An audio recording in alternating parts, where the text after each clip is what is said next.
Trust me, if a man connects with a woman, it's because he sees her as a human being. You know how there's some men that you meet that are so good with being close to women? It's so easy to talk to them. I feel understood by this guy. It's so easy because they treat you like a whole ass person. Have you ever just stressed yourself out with a guy or girl that you like and trying to figure them out and why are they the way they are and like, do they like me or do they not like me or do I like them and why am I acting like this? Am I an anxious attachment? Am I an avoidant? Trying to figure out like what's going on to read a relationship and not knowing how to heal this within yourself so that you're attracted to a healthy partner, or wanting to give your partner the tools to heal themselves because they might be acting from a wound. Me and my sister dug into father wounds and mother wounds and how they can show up in men and women.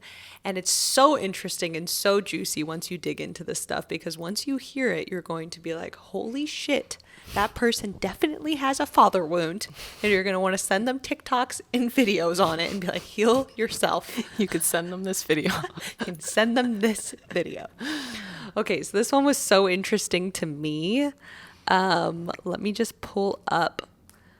I've always... Sorry. I just made myself laugh because I was thinking about... On TikTok, I saw that Candace Owens posted one time. She's like talking to these girls and she calls them like hoes, which is mean. But she's like, I'm so curious to understand the hoe mind. And... I was always so curious to understand the hoe mind in a man. I'm like, where does it come from that you have to sleep around and constantly are like next? Because I have a lot of guy friends and I have some guy friends that are hoes. And it's just so interesting to me because the way they think, and then they're just so funny to me, the way that they think. They're like, okay, yeah, this girl's really cool, like blah, blah, blah, blah. They're like into her. And then the next day I hang out with them. Oh yeah, now I'm talking to this girl. And it's like, they really believe that they can like fall for someone, but then they like push them away. Like, and they're so quick to move on. They like, it's just wild to me. So it's always been interesting. Like, where is that come from? So it's like, they want to connect. And then they're like, no, I don't want to connect. You know, cause they'll go to a girl and then be like, oh God, I gotta leave. I've even seen like when the mom's like too overbearing, how that can, make them want a lot of freedom in a relationship because they were smothered by their mother. So they seek out, usually not wanting to be in a full commitment. They'll always kind of, and then just always be worried about having freedom in the relationship. Wow. You see these people and you're like, okay, they're not fully respecting women. And clearly it's a fear of getting close to a woman because it comes with too much. Because they've been hurt by a woman. Yeah. Their mother in some way, whether it be emotional or too suffocating or whatever. And it kind of makes sense that in these men, they didn't really create the, you know how there's some men that you meet that are so good with being close to women? There's some guys who are just so good at it. Yeah. You know, you're like, it's so easy to talk to them. I feel understood by this guy. It's so easy because they treat you like a whole ass person, like it said. Yeah. So they clearly had a mother that connected with them on a vulnerable level and shared that emotional connection, so they understood that a female can be that. But then there's some men that you're like, you are so bad at connecting with a woman, like you don't understand You could tell anything. because a lot of those men too, they can't have friends that are girls. Yes, and those are the guys that always say guys can't have friends with girls. Yeah. That's so true. That was just a light bulb. Because it was so interesting the other day. I'm like, and I have some hoe friends that are guys because it's LA. But I hear their shit, and I'm always like, don't date that girl because I don't want them to go around girls that I know that are good girls. And I'm like, you're not a good guy. I'm going to tell them. Like, no. I'm letting you know that I will tell them. And they're like, you're right. He said his accent. But anyways, I was like listening to a call the other day, and one of my guy friends was on the phone with a guy, and they're like, who are the girls coming tonight? Because they were like going out. We were working at the same place. And he was like saying girls that were coming, and they're like, oh, I might hook up with her. And like, or man, I'm also talking to her. I'm like, you guys are such Losers. I love, it's fine. I could love them for it because I know it's coming from a pain. And Yeah. it's like, for me personally, I'll never like those type of guys. Like, it's like, Yeah. ugh. Like, it grosses me out when guys are hoes. It really I is think a it's just turn the off. whole like sharing too But much there's a energy lot of with girls so that many are people. attracted to those guys. Yeah, for because sure. they want to feel like they can be the one to change them. Where does that come from? So then there's some women that are attracted to this, which can show up as a father wound of feeling like they want to be chosen by their dad. And so by getting that guy, it's going to make them finally feel like they were chosen by their father. Because they feel wanted like they need to good earn enough. love too. Yeah. And they feel like they need to earn love. What's interesting is I have the same feeling of feeling I need to earn love from my father wound, but it was never from the man that was a hoe. Like, Yeah. I don't know why. Thank God. Yeah. Bless me. Mine was funny guys. Yeah, you always liked funny guys, but I know some girls that always go But- after the guys that are so obviously not going to treat them well. I'm like, the red flags are everywhere. 2 seconds talking to them. Yeah. They're like flapping in your face. They literally say, I'm a hoe. to your- They literally say, I'm not looking for anything serious. And then they're like, Fix that. And then they're like, want to go on a date? And they're like, yeah, we'll go on a date with you. I'm She's like, I'm what? looking to get married, but Yeah, let me just waste a couple more years. yeah. It's so That's where it interesting. just shows that it's so deep and it's so unconscious the way that we are in relationships, because I studied dating so much, but I was still attracting such emotionally unavailable men. And until I realized it was because my dad was emotionally unavailable, I was like, oh, makes sense. I was still trying to earn my dad's love through the guys I was That's dating. what I was doing. Because we had Yeah. the same father, right? Yeah, I think I'm we pretty did. sure. Yeah, my dad was really bad at connecting, being vulnerable. Yeah. And he that's what I learned, is like going up to the guys that were emotionally unavailable or didn't know how to express their emotions. They were always respectful to me because our dad Yeah. respected us a lot, which was good. So I was always attracted to a guy that was very respectful with women, thankfully. But They would just shut down. they would just shut down. They didn't know how to express their emotions. And I was always trying to be like, come on, let me help you. It's okay. Like, trying to talk heal about them. things. Let's talk about, it's like trying to get them to heal that part. But your energy stayed with them so much longer than you should have because of the father wound. If we didn't, Exactly. we were working on him so much because we were subconsciously working on our dad. So Yes. it's like we're trying to earn our dad's love still. And what's crazy, the more I was diving into these like different wounds and things and love and relationships, it's like the relationships that are the right relationships feel like ease. Mm-hmm. We're not supposed to feel like we're fighting for love. That is how you know it's not the right one. But we're unconsciously addicted to it because it's fulfilling a wound.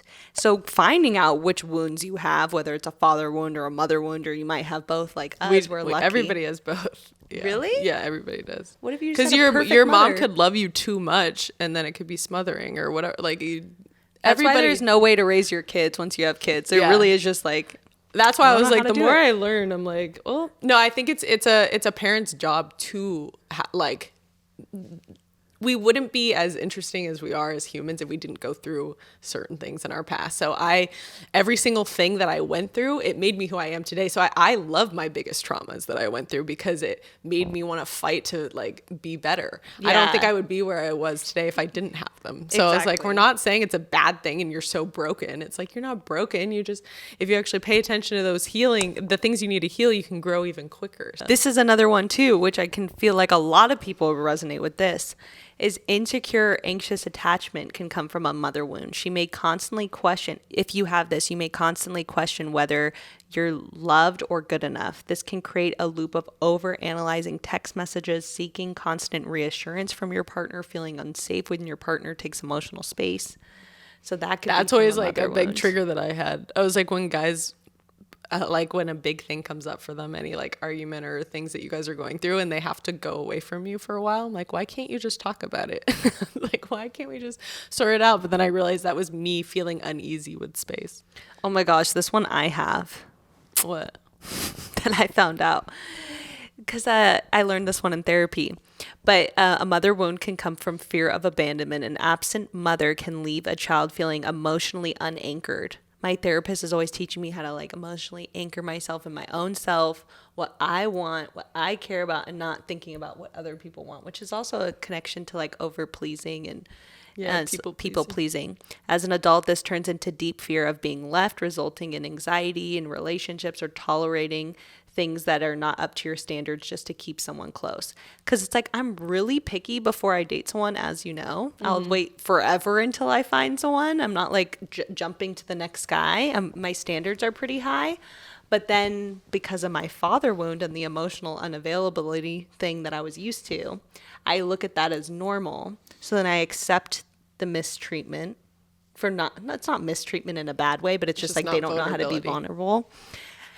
And so I accept that to keep just them close. I'm like, okay, because of the fear of abandonment.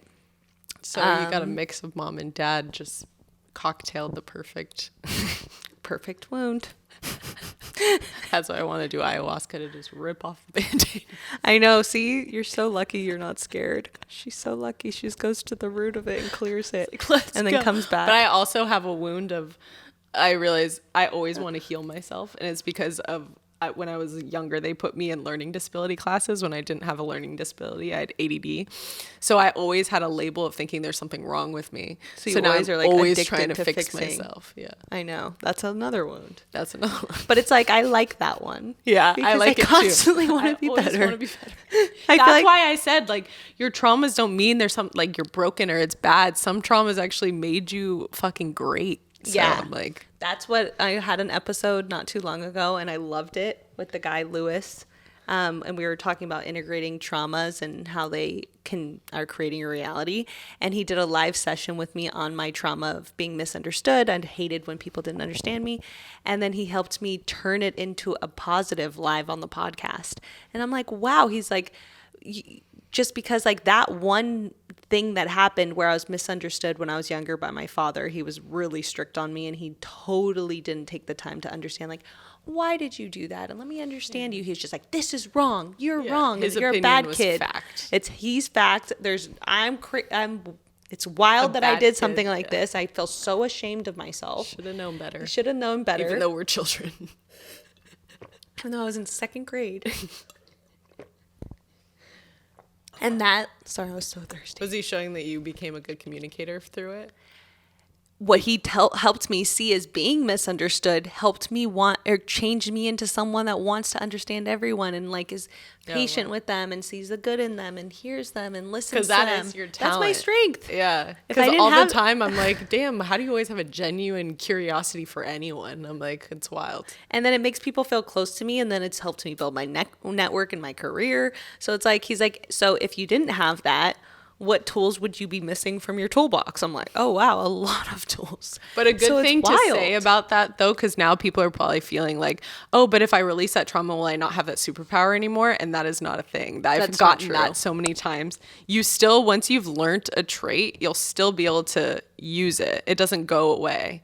It's still there. You just won't feel the negative feelings on it anymore, like giving you anxiety or physical ailments or anything like that. Exactly. You're not going to, like, for an example, when things come up, you're not going to be triggered in a negative way. You'll always continue to keep the teaching and the perspective because you felt it. You're never going to forget what that felt like. You're always going to remember and have a new, that's why we have these pains and things, and they're supposed to evolve us and allow us to experience and allow us to impact the world and allow us to share and allow us to connect. It's like these things that we went through, if we didn't go through them, we'd be the most boring person in the world.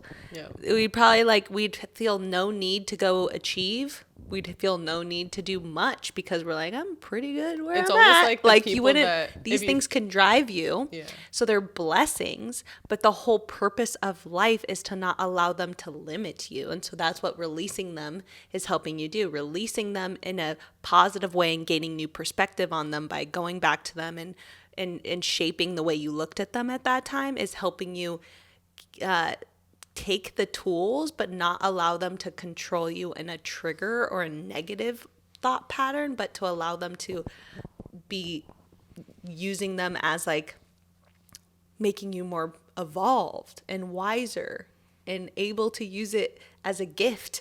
Because we always talk about this. We're like, if you didn't have shyness, you would never be able to to speak and help people that are shy, because they would know that you don't understand them. Yeah. Like, just like if I didn't feel like not good enough or feeling undervalued or these things that I felt, then I wouldn't be able to look at someone and know how to inspire them when they don't feel good enough, because I was never in their shoes. Like, you have to have these experiences and able to connect and impact the world so it actually is beautiful. But it's about how they're controlling you and turning them into like a positive. Yeah, I like that. Yeah, it's interesting. This is also a pattern for men that have a father wound. I've seen this one come up a lot. It's different, very different from the mother wound. Because if the father was emotionally absent or physically gone or critical or controlling or unreliable or emotionally distant, the wound the wound that it leaves can echo throughout a man's life, especially in how he relates to himself and others. So he could have insecurity around masculinity. If he didn't feel seen, affirmed, or guided by his father, he may grow up unsure about what it means to be a man. Can you send me that one? I thought of somebody. I know. He might overcompensate.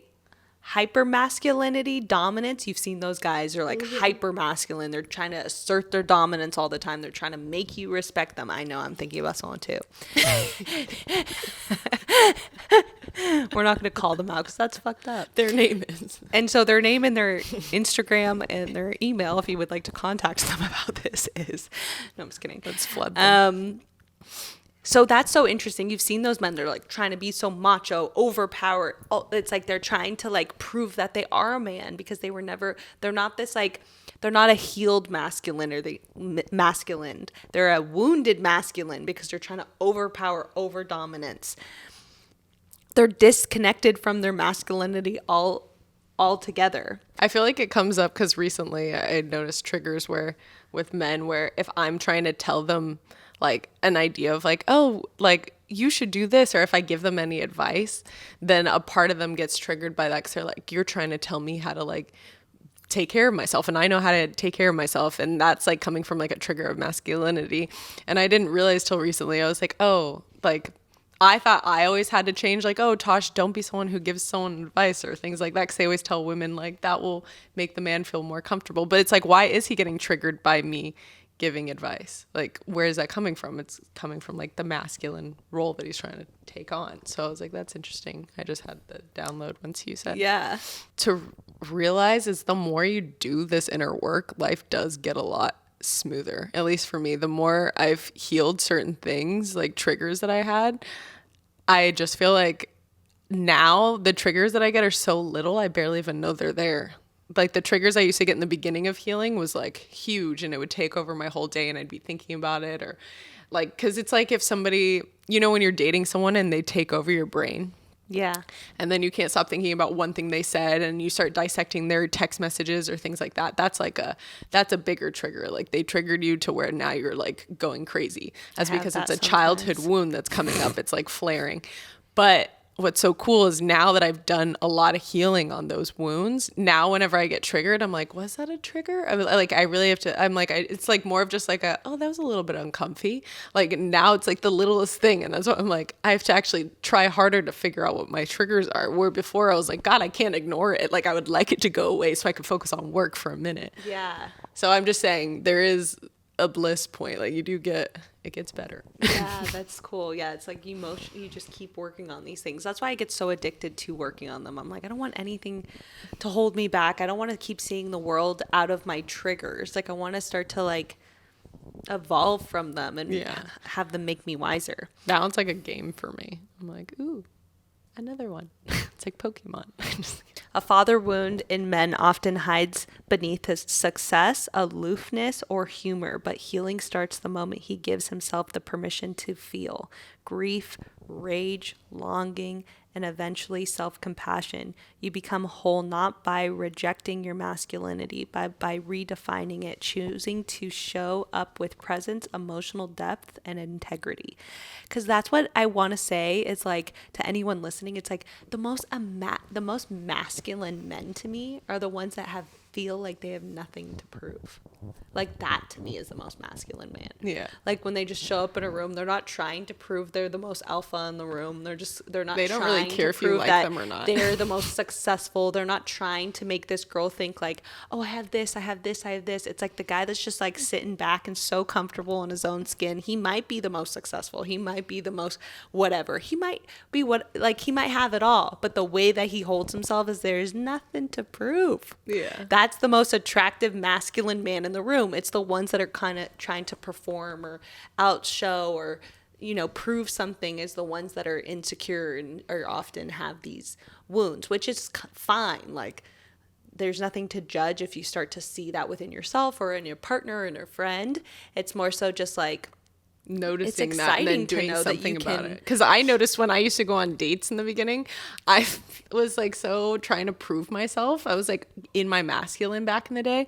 And whenever I went on dates with guys, I was like, and I have this success and I'm doing this and I also have that. And I was like, why am I like I was taking on a man role. I didn't even know. But I was like trying to prove myself like, oh, love me because of these things. And that was the opposite of what they wanted. Exactly. And that's another interesting one, is if you have a father wound as a woman, it can go towards constantly overachieving also to be enough by your father, or it can go towards obviously never trying to get validation from men, which can often lead towards like maybe being disrespected by men, but taking it and not knowing what it's like to be loved by a man. So those are the women that might think not as much of themselves, or let a man not, you know, value them and so forth. So there's like two different directions. Mine was definitely like overachieving, constantly needing my dad to feel like I always am think good that enough. I didn't do enough in a day. There's always more I should be doing. I have that we one both too. have that one. Well, there we are, the same in that one. This is so fascinating, and it's crazy how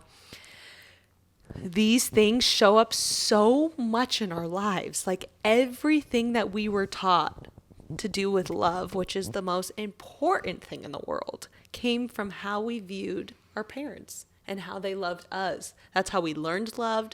That's how we look at relationships. And that's literally the root of why we're the way we are, whether it's in our personal lives, in our work lives, in our relationships, because the first thing we ever saw as a baby, I always think about this.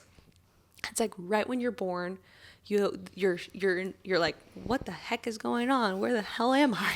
And then you look up and then you're in your crib and you just see your parents there.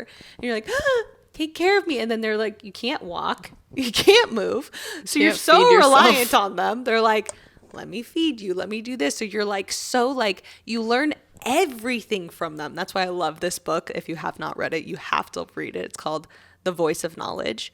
It's so good because it just shows you how like everything you learn from when you're a kid is from like what is right, what is wrong, what it looks like to be a good girl or what it looks like to be a bad girl or bad boy or good boy. Like all of this stuff is trained to you by how your parents act and how they taught you love. And like you don't even know how they fully taught you love because you were so young. So like going back and looking back at that, how did my mom show me love? Is that a healthy version of love? How did my dad show me love? Is this how I want to show others love? Is this how I would want to raise my kids?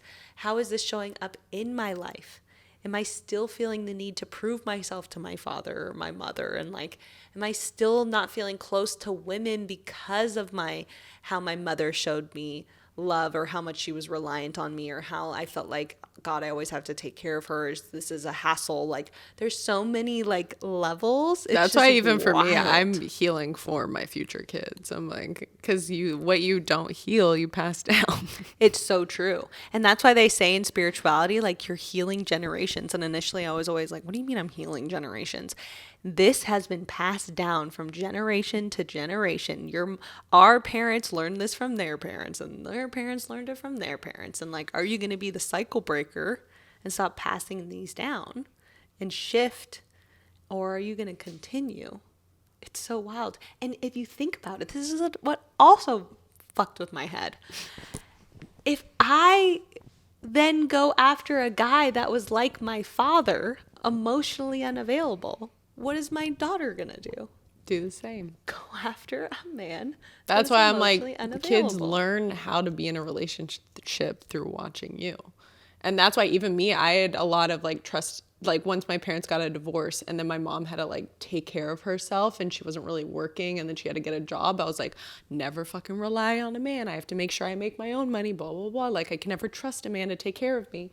And I had to release that too. And I was like, to be more my feminine, like it's okay for men to pay for me. Like it was a yours whole. was wild. Yeah. I'm like, it's insane how deep it goes. So yeah, we should wrap this up. Thank you so much. If this empowered you to go call your mother or your father, have a sit down with them and tell them how they fucked you up as a child, then you should do that. Fucked you up in the best way because you could be amazing because of it. We love you so much. Tashi, tell everyone where they could find you. You can find me at Tosh 9 p.m. on socials. And as you know, we come back every week. We love seeing your comments. We love knowing what resonated with you the most. And we love knowing what you guys want to hear. So please tell us episode ideas or things you want us to touch on. It helps me so much. And we'll see you next week.